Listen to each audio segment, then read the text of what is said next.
Shri Gurubhyo Namaha, Shri Matre Namaha. Welcome to Vedajanani. Narayaniyam, Dashakam 70. Sudarshana Chapa Mokshaha, Shankachuda Vadaha. Vrittam, from 1 to 5 shloka it is Prithvi, 6 to 10 is Vrittam Swagata. Let's see the meanings of the shlokas in English followed by Tamil meanings. Hey Krishna, with all your Rasanubhavas, you danced with the Gopikas, the Rasa Krida, and with all the other Gopikas in the village. After the Rasalila, Hey Krishna, the cowherds and yourself went to Lord Parameshwara's temple in Ambikavanam for a festival. In the night, you all slept there. A very big giant snake came and started to swallow your father, Nanda. The cowherds hit the snake with burning sticks, but it would not let go your father. They cried for help, save us Krishna, save us Krishna. Then you came and touched the snake with your foot. The snake instantly turned into a beautiful sky god named Sudarshana, that is Gandharva Sudarshana.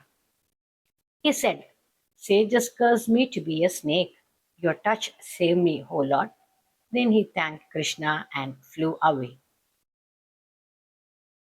And in the next incident, one night, a bad Ashura named Shankachuda kidnapped the village girls. Hey Krishna, you chased them, killed them, and took a magic jewel from him. Hey Krishna, you gave the jewel to your brother Balarama. In the next incident, the evil Asura king Kamsa sent a demon named Arishtashura to kill you, Krishna. This demon took the shape of a scary, roaring bull. The bull was so huge that the ground shook when it walked. He scared away all the cows and ran straight to you, Krishna. The bull tried to poke you with his sharp horns. Hey Krishna, you quickly grabbed the bull, fought with him with great strength, and killed him. The gods were so happy and praised you. By killing this bad bull, you have brought goodness and peace back to the world, hey Lord, they praised. Then Krishna, you laughed with your friends and joked happily. Hey Krishna Guruvairappa, please protect me also. Hey Krishna, கோபிகைகளுடன் தங்கள் ராசலீலை ஆனவுடன் கோகுல மக்கள் அனைவரும் தங்களுடன் காட்டில் நடந்த ஒரு திருவிழாவிற்கு சென்றனர். இரவில் அவர்கள் கோவிலில் தூங்கும்போது ஒரு பெரிய பாம்பு வந்தது. அது தங்கள் வளர்ப்பு தந்தையான நந்தகோபரை விழுங்கத் தொடங்கியது. மக்கள் எரியும் குச்சிகளாலும் அடித்தனர் அப்பாம்பை. ஆனால் அது நந்தகோபரை விடவில்லை. அவர்கள் உதவிக்காக உன்னை அழைத்து கதறினர். ஹே கிருஷ்ணா, நீ வந்து அந்த பாம்பை உன் காலால் தொட்டாய். அடுத்த கணமே அந்த பாம்பானது சுதர்சனன் என்ற அழகான தேவனாக மாறியது. அவன், முனிவர்களின் சாபத்தால் நான் இவ்வாறு பாம்பானேன், உங்கள் பாதத்தை தீண்டியதால் நான் காப்பாற்றப்பட்டேன் என்று கூறி தங்களுக்கு நன்றி தெரிவித்துவிட்டு வானுலகம் சென்றான். மற்றொரு நாளோ சங்கச்சூடன் என்ற அரக்கன் கோகுல பெண்களை கடத்திச் சென்றான். தாங்கள் வேகமாகச் சென்று அவனை அழித்தாய். அவனிடமிருந்த விலை மதிப்பற்ற ரத்தினத்தை எடுத்து தங்கள் அண்ணனான பலராமனுக்கு பரிசாக கொடுத்தீர்கள். கிருஷ்ணா, நீ பகலில் காற்றில் புல்லாங்குழல் வாசித்துக் கொண்டு விளையாடிக் கொண்டிருந்தாய். பார்ப்பதற்கு அழகாக இருந்தாய். வீட்டில் இருந்த பெண்கள் தங்களை பிரிய முடியாமல் எப்போதும் தங்களை பற்றியே பேசிக் கொண்டிருந்தனர். இவ்வாறாக இருக்கும்போது கம்சனானவன் தங்களை கொல்ல அரிஷ்டாசுரன் என்ற அரக்கனை அனுப்பினான். அந்த அரக்கன் ஒரு பெரிய பயங்கரமான காளையின் வடிவத்தை எடுத்தான். அந்த காளை எவ்வளவு பெரியதாக இருந்தது என்றால், நடந்தபோது அது பூமியே அதிர்ந்தது. அந்த பசுக்களை எல்லாம் விரட்டி விரட்டி நேராக தங்களிடம் ஓடி வந்தது. அந்த காளையானது தன் கூர்மையான கொம்புகளால் தங்களை முட்ட வந்தது. ஹே கிருஷ்ணா, வேகமாக அதன் கொம்புகளை பிடித்து தங்கள் பலத்தால் அதை கீழே தள்ளி அழித்தாய். தேவர்கள் இதை பார்த்து மிக மகிழ்ந்தனர். தேவர்கள் தங்களை துதித்து இந்த கெட்ட காளையை அழித்ததன் மூலம் நீங்கள் உலகிற்கு மீண்டும் தர்மத்தையும் அமைதியையும் கொண்டு வந்தீர்கள் என்று மனதார உங்களை புகழ்ந்தனர். பிறகு தாங்கள் தங்கள் நண்பர்களுடன் சிரித்துக் கொண்டே விளையாடிக் கொண்டிருந்தீர்கள். ஏ குருவாயூரப்பா கிருஷ்ணா, என்னையும் தாங்கள் காப்பாற்ற வேண்டும். Let's chant the shlokas slowly twice. इति त्वयि रसाकुलम् रमितवल्लभे वल्लवाः कदापि पुरमम्बिका कमितुरम्बिका कानने समेत्य भवता समम् निशिनिषेव्य दिव्योत्सवम् सुखं सुषुपरग्रसीत् व्रजपमुग्रनागस्तदा इति त्वयि रसाकुलम् रमितवल्लभे वल्लवाः कदापि पुरमम्बिका कमितुरम्बिका कानने समेत्य भवता समम् निशिनिषेव्य दिव्योत्सवम् सुखं सुषुपुरग्रसीत् व्रजपमुग्रनागस्तदा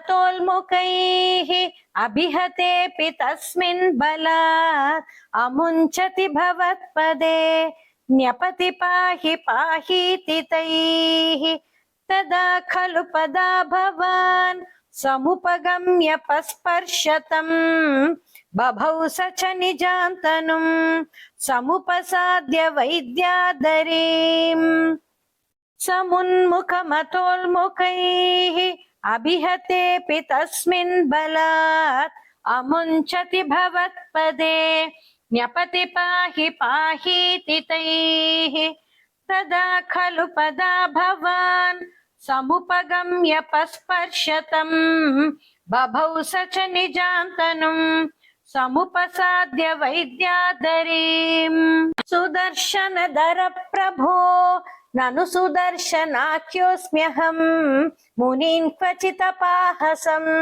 तैह मां व्यधुर्वाहसम् भवत्पदसमर्पणात् अमलतां गतोऽस्मीत्यसौ स्तुवन्निजपदं ययौ व्रजपदं च गोपामुदाम् सुदर्शनधर प्रभो ननु सुदर्शनाख्योऽस्म्यहम् मुनीन् क्वचिदपाहसम् तैह मां व्यधुर्वाहसम् भवत्पदसमर्पणात् अमलतां गतोऽस्मीत्यसौ स्तुवन्निजपदं ययौ व्रजपदं च गोपामुदा कदापि खलु सीरिना विहरति त्वयि स्त्रीजनैः जहार धनधानुकः स किल शङ्खचूडो बला अतिद्रुतम् अनुद्रुतस्त्वमतमुक्तनारीजनम्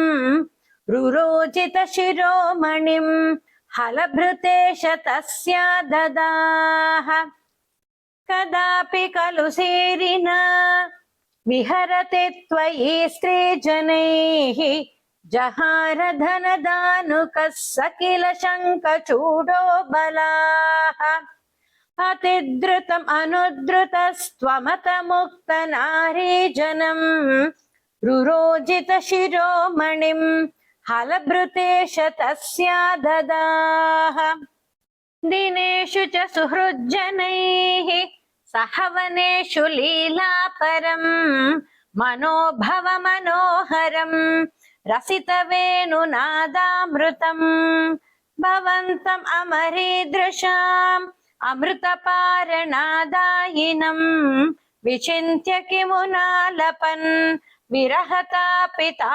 गोपिकाः दिनेषु च सुहृज्जनैः सहवनेषु लीलापरम् मनोभव मनोहरम् रसितवेणुनादामृतम् भवन्तम् अमरीदृशाम् अमृतपारणादायिनम् विचिन्त्य किमुनालपन् विरहतापिता गोपिकाः भोजराजभृतकस्त्वत कश्चित् कष्टदुष्टपददृष्टिररिष्टः निष्ठुराकृतिरपष्टुनिनादस्तिष्ठते स्म भवते वृषरूपी भोजराजभृतकस्त्वत कश्चित् कष्टदुष्टपथदृष्टिररिष्टः निष्ठुराकृतिरपष्टुनिनादत्तिष्ठते स्म भवते वृषरूपी शाक्वरोत जगति धृतिहारी मूर्तिमेष बृहतीं प्रदधानः पङ्क्तिमाशु परिघूर्ण्य पशूनां छन्दसां निधिम् अवाप भवन्तम् शाक्वरोत जगति धृतिहारी मूर्तिमेष बृहतीं प्रदधानः पङ्क्तिमाशु परिघूर्ण्य पशूनां छन्दसां निधिम् अवाप भवन्तम् तुङ्गशृङ्गमुखम् आश्वभियन्तम् सङ्गृह्य रभसादभियन्तम् भद्ररूपम् अपि दैत्यम् अभद्रम् मर्दयन्न मदयः सुरलोकम् तुङ्गशृङ्गमुखम् आश्वभियन्तम् सङ्गृह्य रभसादभियन्तम् भद्ररूपम् अपि दैत्यम् अभद्रम् मर्दयन्न मदयः सुरलोकम् चित्रमद्य भगवन् वृषघातात् सुस्थिराजनि वृषस्थितिरुर्व्याम् वर्धते च वृषचेतसि भूयान् मोदयित्यभिनुतोऽसि सुरैस्त्वम् चित्रमद्य भगवन् वृषघातात् सुस्थिराजनि वृषस्थितिरुर्व्याम् वर्धते च वृषचेतसि भूयान् मोदयित्यभिनुतोऽसि सुरैस्त्वम् औक्षकानि परिधावत दूरम् वीक्ष्यतामयम् इहोक्ष विभेदी इत्थम् आतः हसितैः सह गोपैः गेहगस्त्वम् अववात पुरेश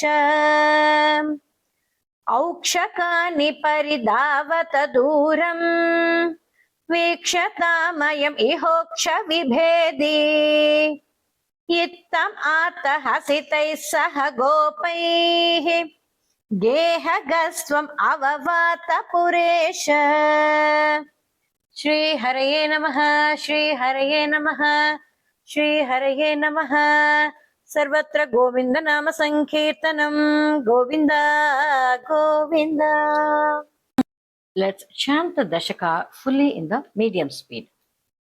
इति त्वयि रसाकुलं रमितवल्लभे वल्लवाः कदापि पुरमम्बिका कमितुरम्बिका कानने समेत्य भवता समं निशि निषेव्य दिव्योत्सवम् सुखं सुषुपुरग्रसीत् व्रजपमुग्रनागस्तदा समुन्मुखमतोन्मुखैः अभिहतेऽपि तस्मिन् बलात् अमुञ्चति भवत्पदे न्यपति पाहि पाहीति तैः तदा खलु पदा भवान् समुपगम्य पस्पर्शतम् पभौ स च निजां तनुं समुपसाद्य वैद्याधरीम् सुदर्शनधर प्रभो ननु सुदर्शनाख्योऽस्म्यहं मुनीन् क्वचिदः पाहसं तैह मां व्यधुर्वाहसं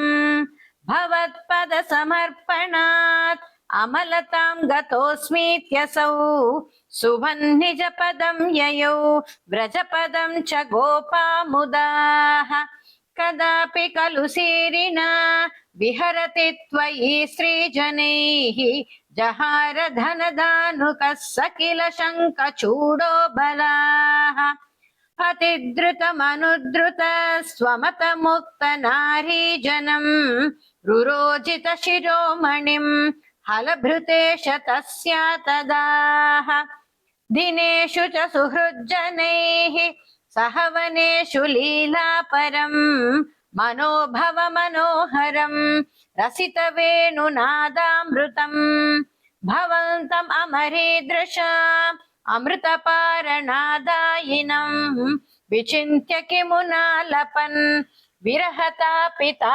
गोपिकाः भोजराजभृतकस्त्वदकश्चेत् कष्टदुष्टपददृष्टिररिष्टः निष्ठुराकृतिरभष्टु निनादस्तिष्ठते स्म भवते वृषरूपी शाक्वरोत जगती धृतिहारी मूर्तिमेष बृहतीं प्रदधानः पङ्क्तिमाशु परिघूर्ण्य पशूनां छन्दसां निधिम् अवाप भवन्तम् तुङ्गशृङ्गमुखम् आश्वभियन्तम् सङ्गृह्य रभसाधभियन्तम् भद्ररूपम् अयि दैत्यम् अभद्रम् मर्दयन्न मदयः सुरलोकम् चित्रमद्य भगवन् वृषघातात् सुस्थिराजनि वृषस्थितिरुर्व्याम्